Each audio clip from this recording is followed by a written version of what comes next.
सरकार ने कहवा मांगू छू, अभी तो ये ट्रेलर है, पिक्चर तो अभी बाकी है। आदिवासी समाज એ શાંતિપ્રિય સમાજ હતો। એ સમાજને છંછેડવાનું કામ પાંડલિયા ગામથી શરૂ કર્યું છે।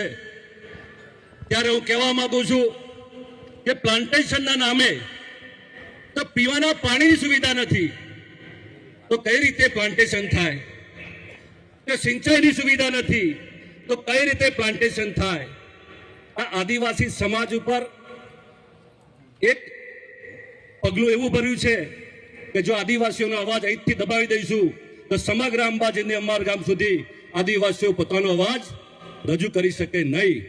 માટે રાજ્ય સરકારે મહેસૂલ વિભાગના અધિકારી કર્મચારીઓ, વન વિભાગના અધિકારી કર્મચારીઓ, પોલીસને આગળ કરી અને આદિવાસી સમાજનો અવાજ દબાવવાનો પ્રયત્ન કર્યો છે।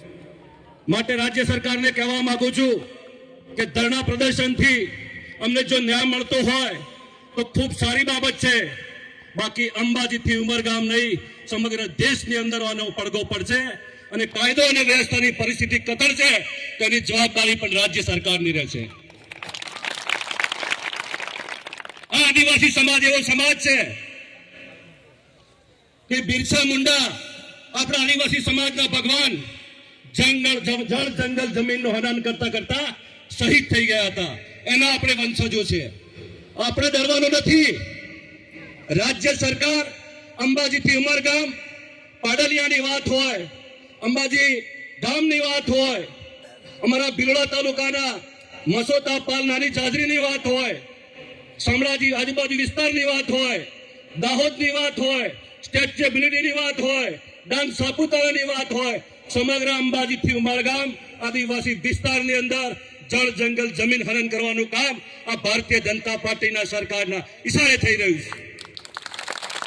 ત્યારે સમગ્ર આદિવાસી સમાજને કહેવા માંગુ છું કે 18 આલમનો તમામ સમાજ જો આપણને સમર્થન કરતો હોય તો આપણે પણ આપણી એકતા બતાવી અંબાજીથી ઉમરગામ જે કંઈ એમના ઉદ્યોગપતિઓને માલતીજારને ખાણ ખનિજ આપવાનું જે ષડયંત્ર ચાલી રહ્યું છે એના માટે આપણે એક થઈ બિરસા મુંડા ભગવાન આપણા કહી ગયા છે કે ઉલ ગુલાન જારી હૈ, એ જારી સાથે આપણે રાજ્ય સરકારને જરૂર પડે તો रोड रस्ता पर चक्का जाम करीशू, जरूर पड़े तो विधानसभा घेराव करीशू।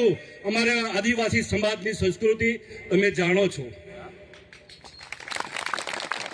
ए आदिवासी समाज की संस्कृति रीत रिवाजों साथे विधानसभा घेराव करीशू ने तो त्या बेसता पण नहीं आवड़े। आ सरकार ने कहवा मांगू छुं, आदिजाति मंत्रीओ अपना 6 दिवस थई गया छतो આજે આદિવાસી સમાજની શું પરિસ્થિતિ છે એ પાંડલિયા ગામની મુલાકાત પણ આપણે આદિવાસી વિસ્તારના ધારાસભ્યો લીધી નથી। તો સમગ્ર ગુજરાતના આદિવાસી પટ્ટીના જે ધારાસભ્ય છે એ ધારાસભ્યને પણ આપ દરેક તાલુકા મથકે જિલ્લા મથકે આવે ત્યારે એમની ઓફિસે એમના ઘરે એમનો ઘેરાવો કરો કે પાંડલિયા ગામની અંદર આપણા આદિવાસી સમાજના ભાઈઓનો જે પ્રશ્ન બન્યો છે એને તમે કેમ સમર્થન કરતા નથી? શું તમે સાચા આદિવાસી નથી? તમારો ડીએનએ આદિવાસી નથી? આ વાત તમે કરજો। અને સરકારને પણ કહેવા માંગુ છું કે આ ધરણા પ્રદર્શનથી જો ન્યાય નહીં આપો તો આગામી અમારી લડત જેમ બિરસા મુંડા ભગવાન અમારી લડાતા એમ લડીશું। એ સાથે મારી વાત પૂરી કરું છું। લડેંગે લડેંગે। જય જોહાર, જય આદિવાસી।